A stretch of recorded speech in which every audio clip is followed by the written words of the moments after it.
خطبہ حجۃ الوداع۔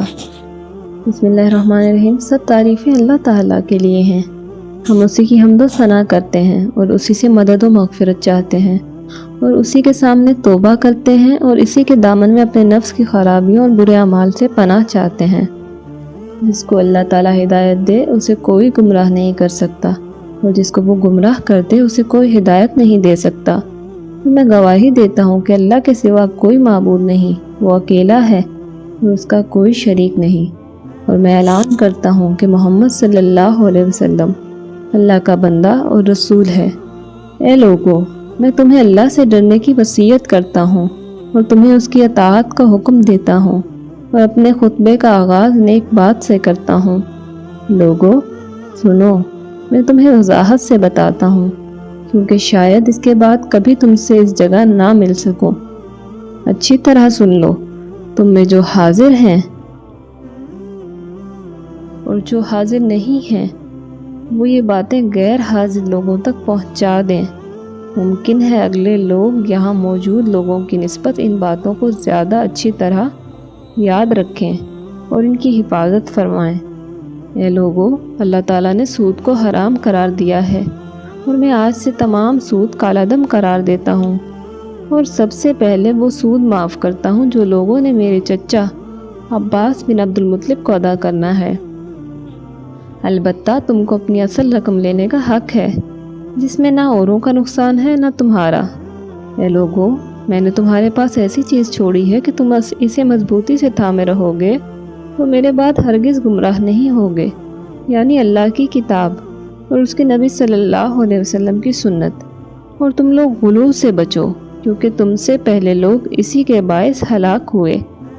دیکھو، میں نے حق پہنچا دیا ہے، بس اگر کسی کے پاس امانت رکھوائی گئی ہے تو وہ اس بات کا پابند ہے کہ وہ امانت رکھوانے والے کو امانت پہنچا دے، اور بے شک تم سب کو اللہ کی طرف لوٹنا اور حساب دینا ہے۔ اے لوگو، عورتوں کے معاملے میں اللہ سے ڈرو۔ تم نے اللہ کو گواہ بنا کر ان کو حلال کیا اور انہیں اپنی امان میں لیا ہے۔ تمہیں اپنی عورتوں پر حقوق حاصل ہیں، بالکل ویسے ہی جیسے تمہاری عورتوں کو تم پر حقوق حاصل ہیں۔ ان پر تمہارا حق یہ ہے کہ وہ کسی ایسے شخص کے ساتھ دوستی نہ کریں جسے تم پسند نہیں کرتے، اور تمہاری حرمت کی نگہبانی کریں، اور اگر وہ تمہاری فرما بردار رہتی ہیں تو پھر یہ ان کا حق ہے کہ تم ان کے ساتھ اچھا سلوک کرو اور ان کے نان و نفقے کی ذمہ داری اٹھاؤ۔ اے لوگو، تمہارے خون، تمہارے مال ایک دوسرے کے لیے اسی طرح محترم ہیں جیسے آج کا یہ دن، عرفہ کا دن، یہ مہینہ ذی الحجہ، یہ شہر مکہ۔ خبردار، زمانہ جاہلیت کی ہر رسم اور طریقہ آج میرے قدموں کے نیچے ہے، اور جاہلیت کے خون معاف کر دیے گئے ہیں، اور پہلا خون جو میں اپنے خونوں سے معاف کرتا ہوں وہ ابن ربیعہ حارث کا خون ہے۔ دیکھو، میرے بعد گمراہ نہ ہو جانا کہ پھر ایک دوسرے کی گردنیں مارنے لگو۔ اے لوگو، نہ تو میرے بعد کوئی نایاب پیغمبر آئے گا، نہ نبی آئے گا، نہ تمہارے بعد کوئی نئی امت آئے گی۔ میں تمہارے پاس اللہ کی کتاب اور اپنی سنت چھوڑ کر جا رہا ہوں، اگر تم ان پر عمل کرو گے تو کبھی گمراہ نہیں ہوگے۔ اور شیطان سے خبردار رہو، وہ اس بات سے مایوس ہو چکا ہے کہ اس زمین پر اس کی پرستش کی جائے گی، لیکن وہ اس بات پر راضی ہے کہ تمہارے درمیان فتنہ و فساد پیدا کرتا رہے، اس لیے تم اس سے اپنے دین و ایمان کی حفاظت کرو۔ جان جاؤ کہ ہر مسلمان دوسرے مسلمان کا بھائی ہے، اور تمام مسلمان ایک امت ہیں۔ کسی کے لیے یہ جائز نہیں کہ وہ اپنے بھائی سے کچھ لے سوائے اس کے جسے اس کا بھائی اپنی رضامندی اور خوشی سے دے دے، اور اپنے نفس پر اور دوسرے پر زیادتی نہ کرو۔